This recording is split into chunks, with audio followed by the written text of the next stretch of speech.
Hey guys, Rob and Phil here recording a Legacy video with Sneak and Show. Hello. Yeah, this is Phil's request, by the way. Yeah, so this is the deck that Jared Bocher top-aided the Invitational list. So this was his legacy deck.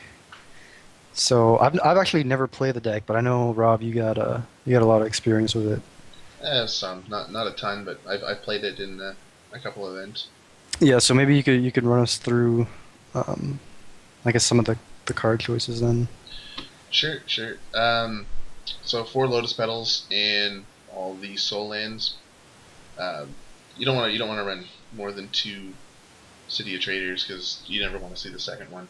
Or sometimes you want to have the first one in play and tap it and then put the second one into play. Um, it's to power out like your show and tells and your sneak attacks. Also, another thing that you can do is you can put a sneak attack into play, use a red mana, activate it, put a Griselbrand into play, draw 7 to 14 cards, hitting a Emrakul and a Lotus Petal, and then put it into play and just win. Um, Basically, we want to have quite a few free counter spells. We run 4 Force of Wills and a Misdirection. I was playing Daze in it for a while, but I don't think Daze really belongs in the deck. Yeah, so you took out Days and you put in Intuition and Through the Breach. Yeah, that's correct. So Through the Breach, a lot better in the mirror than Show and Tell, obviously. Yep. It's also one of the big problems with this deck is sometimes you don't have gas. So sometimes you don't draw some of your creatures. Sometimes you don't draw your show and tell effects.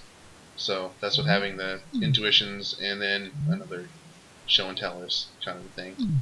Yep. Um, it's a pretty streamlined deck, pretty well. Like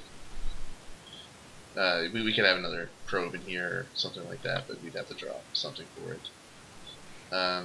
23 lands is pretty straightforward.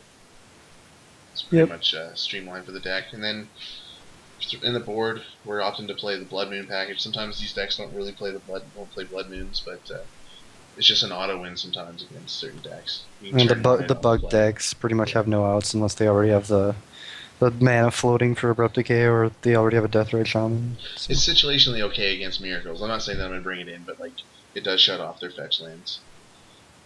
The Pyroclasms is for the Delver kind of decks, and it's mainly for uh, Death and Taxes. That deck is kind of hard to beat. We got the Swan Songs for the counterspell matchups, and it's really good in the mirror. Counters things that actually matter. One Reb goes pretty decent. We have two Grafdigger's Cages, shuts down the graveyard decks. And we're running one Echoing Truth, one Wipe Away. Sometimes, like you bring this in the mirror, and sometimes they'll pass priority to you before activating the Griselbrands, so maybe they want to do it on your turn so they don't discard, and this really gets them.